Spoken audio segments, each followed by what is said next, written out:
अगर हारने से आप कमजोर हो जाते हैं तो सेफ खेलें और बैलेंस्ड इन्वेस्टमेंट का रास्ता चुनें। अगर आपकी उम्र 25 साल से ज्यादा है और आप रिस्क उठाने से डरते हैं तो बदले नहीं बल्कि सेफ खेलें, पर इसकी शुरुआत जल्दी करें। अपने अगले अंडे को जल्दी ही इकट्ठा करना शुरू कर दें क्योंकि इसमें समय लगेगा। पर अगर आपके पास आजादी के सपने हैं, रैट रेस से बाहर निकलने का इरादा है, तो आपको खुद से ये सवाल पूछना चाहिए, मैं किस तरह फेलियर का सामना करूंगा?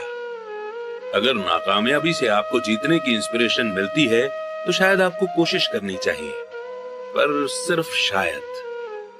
अगर हार आपको कमजोर बना देती है या आप पर मेंटल प्रेशर डालती है, उस बिगड़े नवाब की तरह जो हर बार कोई चीज गलत होने पर मुकदमा दायर करने के लिए वकील को ढूंढता है, तो सेफ गेम ही खेलें। अपना जॉब करते रहें। बॉन्ड या म्यूचुअल फंड खरीदें, पर याद रखें कि इनमें भी रिस्क होता है, हालांकि ये ज्यादा सेफ होते हैं। मैं ये सब इसलिए कह रहा हूं और टेक्सास और फ्रांट टार्केंटन का जिक्र इसलिए कर रहा हूं क्योंकि असेट वाले कॉलम को बढ़ाना आसान है। ये कम बुद्धि का खेल है, इसमें बहुत ज्यादा एजुकेशन की जरूरत नहीं है। 5th क्लास का मैथ्स स्टूडेंट भी ये कर सकता है, पर असेट वाले कॉलम को तेजी से बढ़ाना बहुत ज्यादा बुद्धि का खेल है। इसमें हिम्मत, धीरज और हार झेलने की ताकत की जरूरत है। हारने वाले हार से बचते हैं, जबकि फेलियर हार को जीत में भी बदल सकती है। अलेमों को याद रखें। कारण नंबर 2, सनकीपन का सामना करना। आसमान गिर रहा है, आसमान गिर रहा है। हम में से ज्यादातर लोग उस छोटे मुर्गे की कहानी जानते हैं जो आसमान गिरने की चेतावनी देता हुआ अपने अड्डे में दौड़ रहा था। हम इस तरह के बहुत से लोगों को जानते हैं, पर हम सबके अंदर एक ऐसा ही छोटा मुर्गा होता है। और जैसा मैंने पहले ही कहा है कि सन के आदमी दरअसल छोटे मुर्गे की तरह नहीं है। हम सभी में एक छोटा मुर्गा होता है जो तब उभर कर सामने आता है जब हमारे विचारों पर डर और डाउट हावी हो जाते हैं। हम सभी के मन में डाउट होता है, मैं स्मार्ट नहीं हूं, मैं बहुत ज्यादा अच्छा नहीं हूं, फलाना आदमी मुझसे बेहतर है। हमारे डाउट्स अक्सर हमें इनएक्टिव कर देते हैं। हम क्या होगा वाला खेल खेलते हैं। क्या होगा अगर मेरे इन्वेस्ट करने के बाद इकोनॉमी धराशायी हो जाए, या क्या होगा अगर मेरा समय खत्म हो जाए और मैं पैसा वापस न चुका सकूं। क्या होगा अगर घटनाएं मेरे प्लान के हिसाब से न हो। या हमारे कई ऐसे दोस्त या पहचान वाले भी हो सकते हैं जो हमें अपनी कमजोरियों की याद दिला सकते हैं, चाहे हमने उनसे सलाह मांगी हो या नहीं। वे अक्सर कहते हैं, तुम्हें ऐसा क्यों लगता है कि तुम ये कर सकते हो, या अगर ये इतना ही बढ़िया होता तो हर कोई ऐसा क्यों नहीं कर रहा है, या फिर ये कभी कामयाब हो ही नहीं सकता, तुम्हें पता ही नहीं है कि तुम किस बारे में बात कर रहे हो। डाउट के ये तीर कई बार इतने तीखे होते हैं कि हम काम करना शुरू ही नहीं कर पाते। हम आगे बढ़ने में नाकाम होते हैं, तो हम सेफ चीजों के साथ ही बने रहते हैं और मौके हमारे पास से होकर गुजर जाते हैं। हम जिंदगी को अपने पास से गुजरते हुए देखते रहते हैं और अपने शरीर में जकड़न के कारण बिना हिले डुले बैठे रहते हैं। हमने इसे अपनी जिंदगी में कभी न कभी इस तरह से महसूस किया होगा और कई लोगों के साथ ये बहुत बार हुआ होगा। फाइडेलिटी मैगलेन म्यूचुअल फंड के पीटर लिंच आसमान गिरने की वार्निंग को शोर कहते हैं और हम सभी इसे सुनते हैं। शोर या तो हमारे दिमाग में सुनाई देता है या फिर ये बाहर से आता है, अक्सर दोस्तों से, परिवार से, कलीग से और मीडिया से। लिंच 1950 के दशक के दौरान का एक्सपीरियंस बताते हैं, जब न्यूक्लियर वॉर का खतरा न्यूज़पेपर में इतना ज्यादा पब्लिश किया गया था कि लोगों ने फॉल आउट शेल्टर्स बना लिए थे और अनाज पानी इकट्ठा करना शुरू कर दिया था। अगर उन्होंने फॉल आउट शेल्टर बनाने के बजाय इस पैसे को समझदारी से मार्केट में इन्वेस्ट कर दिया होता तो शायद आज वे फाइनेंशियल रूप से आजाद होते। जब कुछ साल पहले लॉस एंजलिस में दंगे भड़के तो सारे देश में बंदूक की सेल बढ़ गई। वॉशिंगटन स्टेट में एक आदमी हैमबर्गर के मांस के कारण मर जाता है और एरिजोना हेल्थ डिपार्टमेंट सभी रेस्टोरेंट को आदेश देता है कि बीफ को अच्छी तरह से पकाया जाए। एक दवाई की कंपनी नेशनल टीवी एड में लोगों को सर्दी होते हुए दिखाती है। एड फरवरी में दिखाया जाता है। सर्दी से बीमार होने वालों की संख्या बढ़ जाती है और उस दवा की सेल भी। ज्यादातर लोग गरीब होते हैं, क्योंकि जब इन्वेस्टमेंट की बात आती है तो दुनिया में ऐसे छोटे मुर्गों की संख्या बहुत है जो ये चिल्लाते हुए घूम रहे हैं कि आसमान गिर रहा है, आसमान गिर रहा है। और छोटे मुर्गे इसलिए इन्फ्लुएंस होते हैं क्योंकि हम सभी के अंदर एक छोटा मुर्गा होता है। विनाश की अफवाहों और बुरे समय की कल्पना से आपके मन में डाउट और डर पैदा न हो, इसमें बहुत ज्यादा बहादुरी की जरूरत होती है। 1992 में रिचर्ड नाम का मेरा एक दोस्त मुझसे मिलने फिनिक्स आया। वो स्टॉक्स और रियल एस्टेट में हमारे द्वारा किए गए काम से बहुत इम्प्रेस था। फिनिक्स रियल एस्टेट की कीमतों में मंदी चल रही थी। हमने उसके साथ 2 दिन गुजारे और उसे बताया कि कैश फ्लो और कैपिटल बढ़ाने के कुछ बढ़िया मौके मौजूद हैं। मेरी पत्नी और मैं रियल एस्टेट के एजेंट नहीं हैं, हम प्योर इन्वेस्टर्स हैं। एक रिजॉर्ट कम्युनिटी में एक यूनिट तय करने के बाद हमने एक एजेंट से बात की, जिसने उस दोपहर को उस यूनिट को बेच दिया। 2 बेडरूम के उस घर की कीमत सिर्फ $42,000 थी। इसी तरह के यूनिट उस समय $65,000 में बिक रहे थे। उसे ये बहुत फायदे का सौदा लगा। एक्साइटेड होकर उसने इसे खरीद लिया और बोस्टन लौट गया। 2 हफ्ते बाद एजेंट ने हमें फोन किया कि हमारा दोस्त पीछे हट गया था। मैंने तुरंत फोन करके इसका कारण पता किया। उसने इतना ही कहा कि इस मुद्दे पर उसने अपने पड़ोसी से चर्चा की थी और उसके पड़ोसी ने कहा था कि यह एक बुरा सौदा था, क्योंकि वो ज्यादा महंगे में खरीद रहा था। मैंने रिचर्ड से पूछा कि क्या उसका दोस्त इन्वेस्टर है? रिचर्ड ने कहा नहीं। फिर मैंने पूछा कि उसने उसकी सलाह क्यों मानी? तो रिचर्ड खुद को बचाने की कोशिश करने लगा और उसने बस यही कहा कि वो बस ज्यादा जांच पड़ताल करना चाहता था। फिनिक्स में रियल एस्टेट मार्केट के दिन पलटे और 1994 में उस छोटे से यूनिट से हर महीने $1,000 रेंट मिल रहा था। सर्दियों के पीक सीजन में हर महीने $2,500 मिलने लगा, यानी कि $2,500। 1995 में यूनिट की कीमत बढ़कर $95,000 हो गई। रिचर्ड को इतना ही करना था कि वो शुरुआत में $5,000 चुका दे और रैट रेस से बाहर निकलने का प्रोग्रेस शुरू हो जाता। आज भी वो कुछ नहीं कर पाया है और फिनिक्स के सौदे जैसे मौके अब भी मौजूद हैं। बस आपको उन्हें कुछ ज्यादा गौर से देखना पड़ेगा। रिचर्ड के पीछे हटने से मुझे ताज्जुब नहीं हुआ था। इसे खरीदार का पछतावा कहा जाता है और ये हम सबको इफेक्ट करता है। यही डाउट्स हमें ले डूबते हैं। छोटा मुर्गा जीत जाता है और हम आजादी का मौका गवा देते हैं।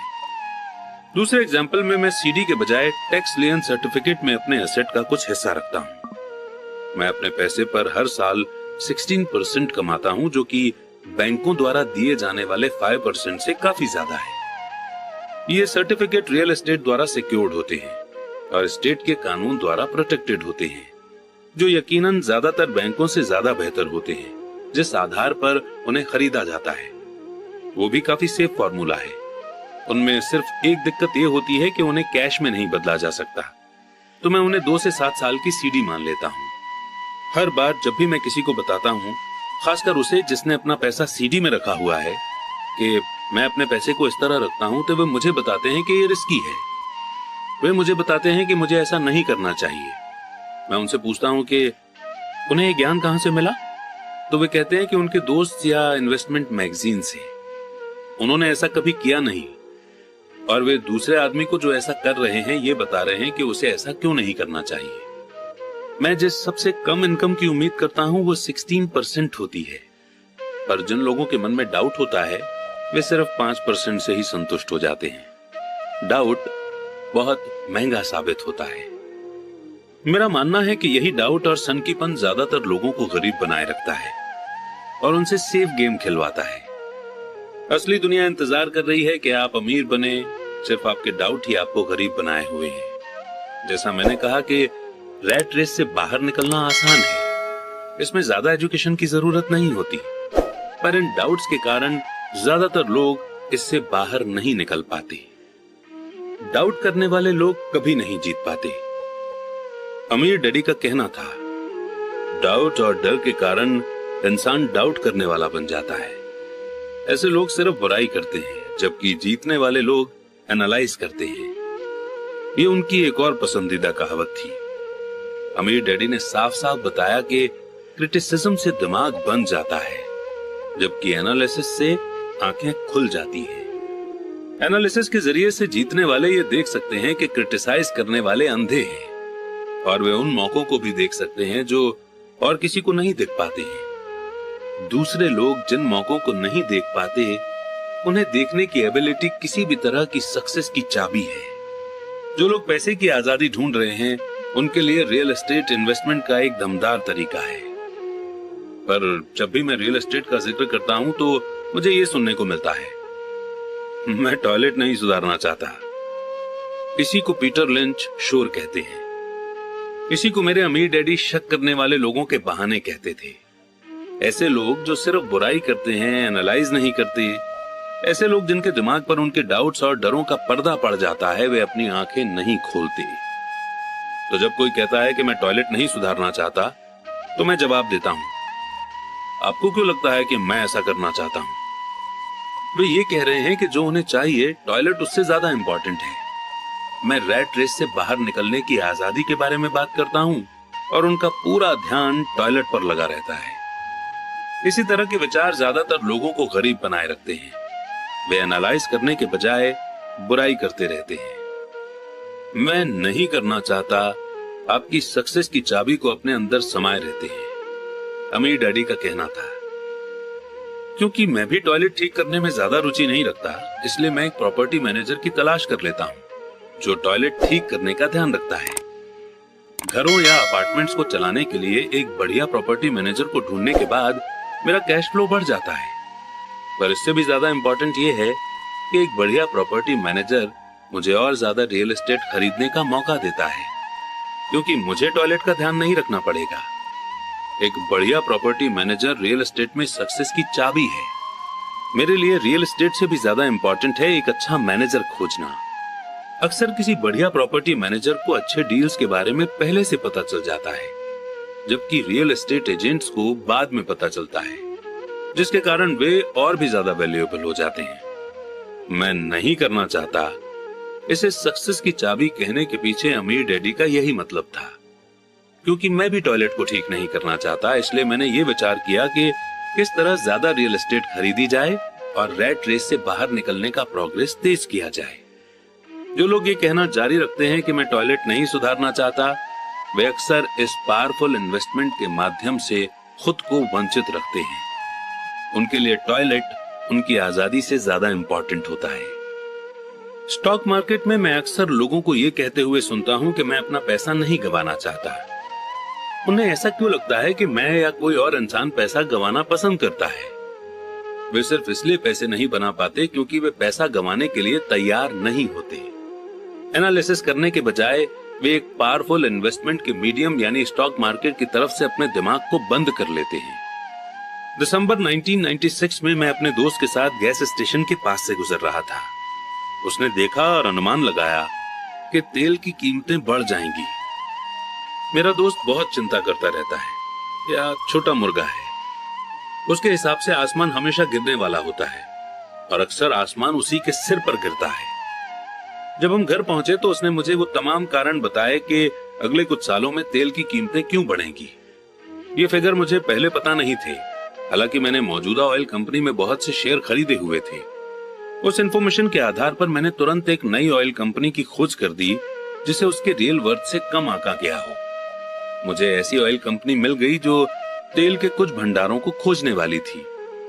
मेरा ब्रोकर्स इस नई कंपनी को लेकर अच्छा खासा एक्साइटेड हो गया और मैंने 65 सेंट पर शेयर के रेट पर 15,000 यानी कि 15,000 शेयर खरीद लिए।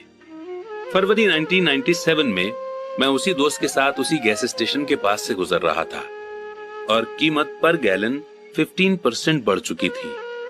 एक बार फिर छोटा मुर्गा चिंता करने लगा और शिकायत करने लगा। मैं मुस्कुराया क्योंकि जनवरी 1997 में उस छोटी ऑयल कंपनी ने तेल खोज लिया था और वो 15,000 शेयर अब बढ़कर $3 पर शेयर हो गए थे और मेरे दोस्त के अनुसार गैस की कीमतें लगातार बढ़ती रहेंगी। एनालिसिस करने के बजाय छोटे मुर्गे अपने दिमाग को बंद कर लेते हैं। अगर ज्यादातर लोग ये समझ लें कि स्टॉक मार्केट इन्वेस्टमेंट में स्टॉक किस तरह काम करते हैं, तो ज्यादातर लोग हार से बचने के बारे में अपना ध्यान नहीं लगाएंगे और जीतने के लिए इन्वेस्ट करेंगे।